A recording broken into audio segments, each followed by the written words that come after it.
Análisis Viva, el primer podcast en español donde los analistas económicos más reconocidos se dan cita para revisar lo más relevante en materia económico-financiera en México y el mundo. Análisis Viva. ¿Qué tal? Bienvenidas, bienvenidos. Mi nombre es Salvador Leal, director de comunicación de la Bolsa Institucional de Valores, y les doy la bienvenida al podcast semanal Análisis Viva, un espacio que hemos construido de la mano de los especialistas más relevantes del sector económico y financiero durante los últimos 4 años. No olviden seguirnos en todas nuestras redes sociales para mantenerse enterados de lo más importante de los mercados en nuestro país. En esta ocasión le damos la bienvenida a Víctor Gómez, él es director de inteligencia de datos de la Fundación Rafael Donde. Muchísimas gracias, Víctor, por estar con nosotros en este Análisis Viva. Gracias a ti, Salvador, un placer estar aquí contigo, con tu auditorio. No es la primera vez, así que encantado nuevamente de estar compartiendo contigo. Padrísimo. Oye, Víctor, platícanos. Mira, la verdad es que estamos llegando al mes 6 del año, ¿no? Y siempre vale la pena hacer un alto un poco en el camino, una reflexión de en dónde estamos, qué es lo que ha pasado, un poquito hacia dónde vamos en términos generales. La coyuntura macro habla de situaciones que no son necesariamente sencillas, ¿no? Tenemos de manera global, pues un fenómeno de bajo crecimiento, de alta inflación. ¿Cómo lo estás viendo tú? ¿Cómo nos puedes ayudar a empezar pues esta segunda parte del año con unas buenas reflexiones? Fíjate que cuando me invitaste a participar en este programa, justo pensaba en qué reflexión es relevante en esta coyuntura, ¿no? Y creo que no solo estamos a mitad de año, ¿no? Con un par de procesos electorales a nivel local en México relevantes, sino también ya en la parte final del sexenio, ¿no? Y esto para México tiene diferentes puntos de análisis desde el punto de vista macroeconómico que son relevantes. Digamos que en términos del ciclo económico, de cómo va la economía generalmente cuando los sexenios están por terminar y qué retos implica eso, pues desde muchos enfoques, ¿no? Por supuesto que el condicionamiento global es ese, ¿no? Tenemos bajo crecimiento, las economías no acaban de acelerar con respecto al problema que fue la pandemia más la guerra entre Rusia y Ucrania, y ahora, pues en un contexto local que le pone presión al crecimiento de la economía por la manera en que se ejecuta el gasto hacia el cierre de un sexenio y el inicio de otro, sobre todo la confianza o la afectación a la confianza que implica eso para las decisiones de inversión. Siempre es relevante, ¿no? Que haya nuevas personas en las autoridades, ¿no? En el gobierno.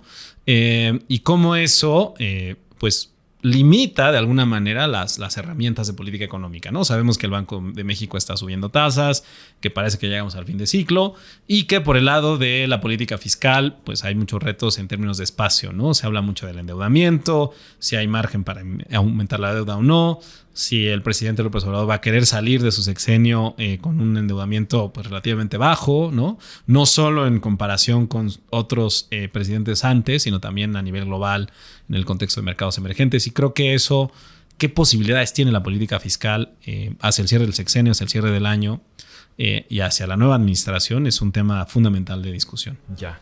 ¿Cómo justamente estás viendo tú, ahorita mencionabas de manera importante el tema de política fiscal? Lo que domina o lo que ha dominado la conversación, por lo menos en este espacio, pues es la política monetaria, ¿no? Es muy sencillo decir, bueno, pues sencillo, ¿no? Pero ha sido muy claro llevar el recuento de cómo Banco de México lleva la subida de tasas de manera constante o de repente, bueno, como sucedió recientemente, se detuvo en esa subida. Y eso, como nos enseñaron en la universidad, pues es política monetaria. Así es. ¿Qué con la política fiscal? Fíjate que se está volviendo muy relevante en la discusión de los organismos internacionales el papel de la política fiscal. El Fondo Monetario Internacional, el Banco Mundial, el Banco Internacional de Pagos, ¿no? Son estas grandes instituciones globales que están hablando en sus documentos principales del rol de la política fiscal.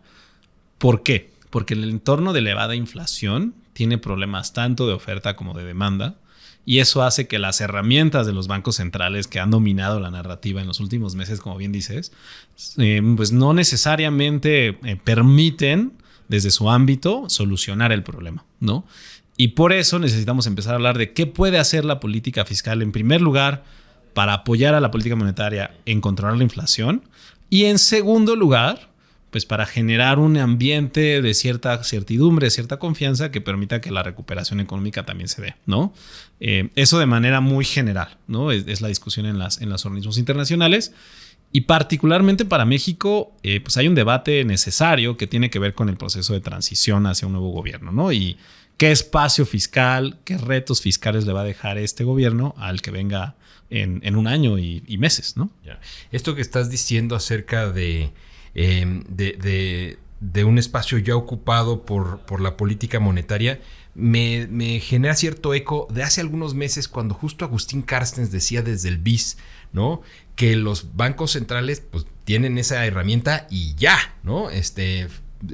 No podían ir mucho más allá, ¿no? Claro, sí.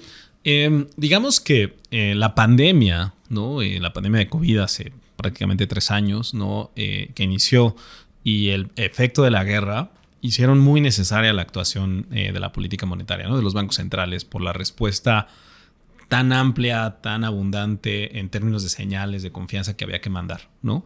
Y eso vino acompañado, en México no fue el caso, pero a nivel global sí, en Estados Unidos, en Europa, etcétera, de un estímulo fiscal enorme, ¿no? O sea, los déficits, las deudas se incrementaron de manera relevante en porcentaje del PIB. Y entonces la discusión ahorita es ¿qué más puede hacer la política fiscal con este problema de inflación? Y la política fiscal, como mencionabas a Agustín Carstens del Banco Internacional de Pagos, tiene una característica más sui generis en el sentido de cómo poder apoyar el proceso inflacionario. Justo el Banco Internacional de Pagos sacó un documento de investigación hace algunas semanas donde mencionaba que hay 3 características, ¿no? Un poco en inglés, la triple T le llamaban, ¿no? Pero si lo traducimos a español, es que tiene 3 características, que puede ser temporal, es decir, el apoyo lo pueden ejecutar en periodos de tiempo con mucha más precisión quirúrgica, digamos, que la política monetaria, ¿no?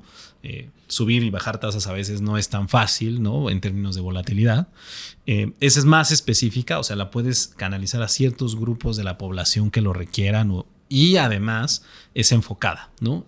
Los rubros de gasto en los cuales lo puedes meter puede ser mucho más preciso que una simple tasa de referencia, ¿no? Y entonces, con esas 3 características, lo que nos dice el Banco Nacional de Pagos es que podemos, ¿no? Darle un rol más activo a la política fiscal que permita enfrentar este fenómeno de elevada inflación y bajo crecimiento. Y por ahí va, ¿no? Esas 3 condiciones que tiene la política fiscal no las tiene la política monetaria como tal y de esa manera puede apoyar, ¿no? En el proceso de inflación. Cuando hablamos justamente o cuando abrimos esta puerta, ya no solo vemos como resultado pues a la tasa de interés, ¿no? Sino vemos pues muchas otras variables que se ven afectadas, como el mercado laboral, ¿no? O como los gastos que se pueden dar por parte del gobierno, ya sea gasto social o gasto en infraestructura o el término de las pensiones, ¿no?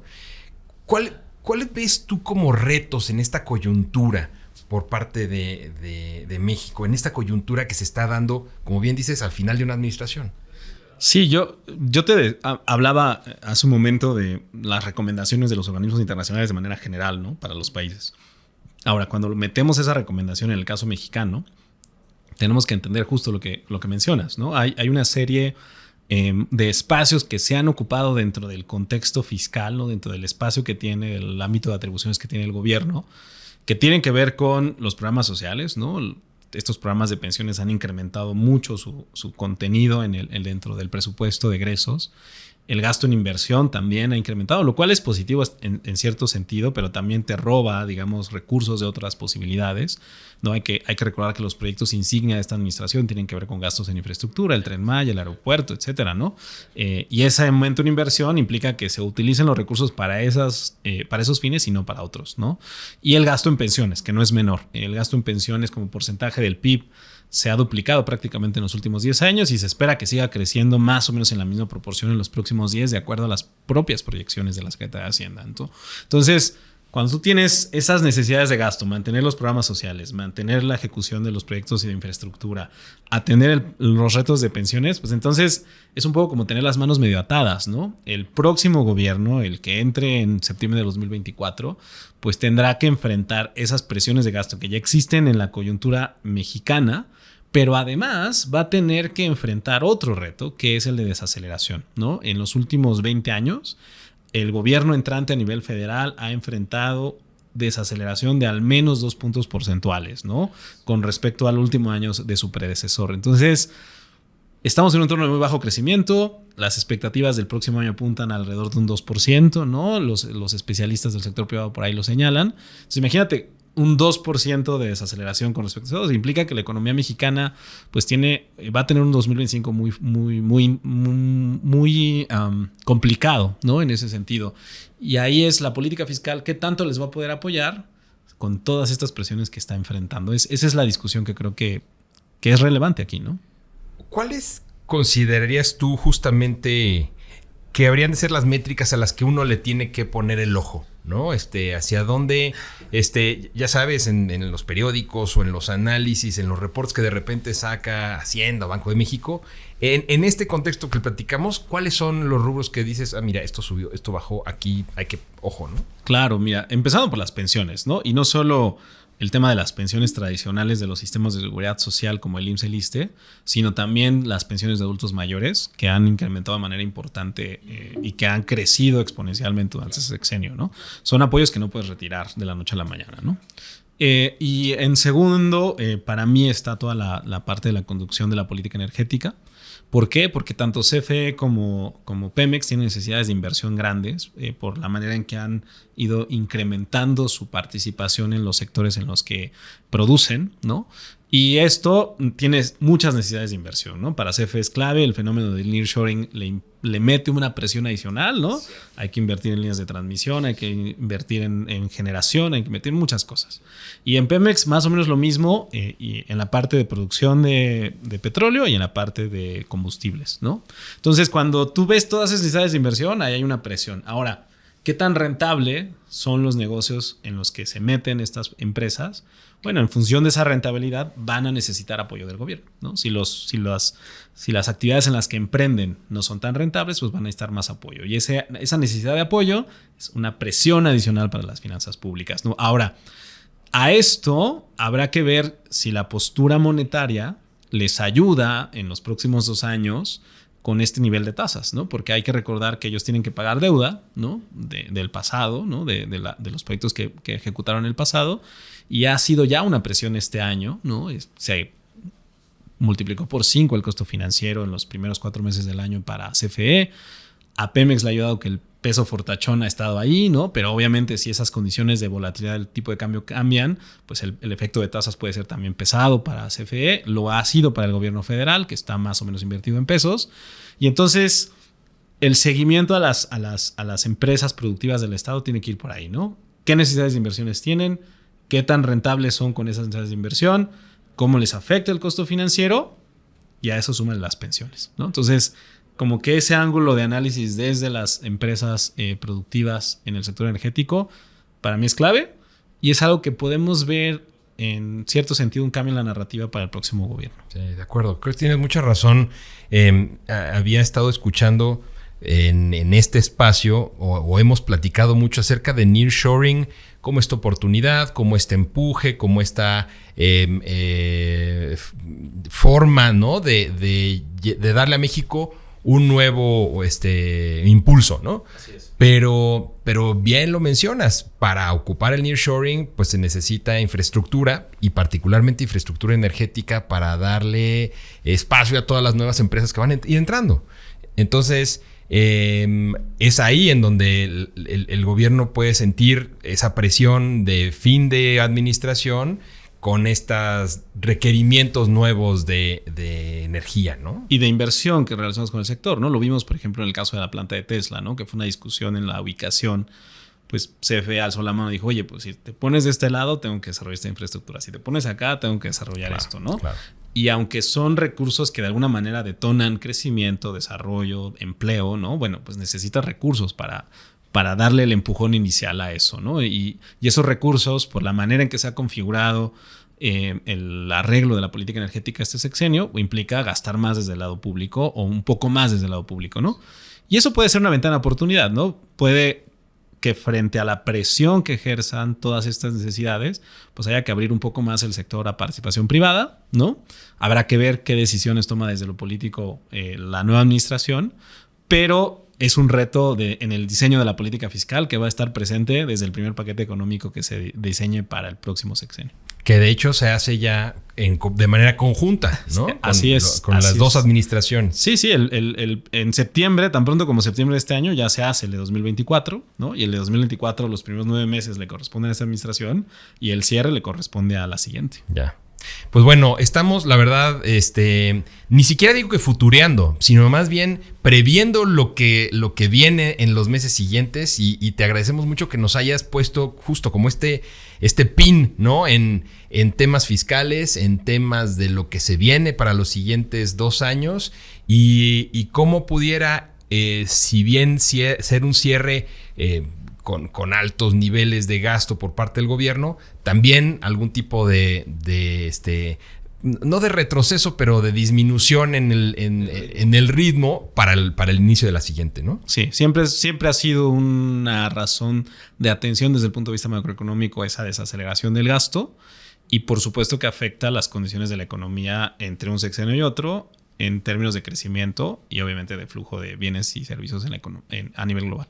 Buenísimo. Víctor, muchas gracias por acompañarnos en este análisis. Gracias a ti, Salvador. Un placer. Él es Víctor Gómez, director de inteligencia de datos de la Fundación Rafael Dondé. Y a ustedes muchas gracias también por escucharnos. Si el episodio fue de su agrado, los invitamos a dejar una reseña, un like en cualquiera de las plataformas desde la que nos escuchen o compartirlo a sus contactos y amigos. Si están viendo este podcast a través de YouTube, no olviden suscribirse a nuestro canal para recibir notificaciones de las próximas publicaciones. La producción de este podcast estuvo a cargo de Rogelio Unzueta. Agradecemos a nuestro ingeniero en audio y video, Héctor García. Los acompañó Salvador Leal.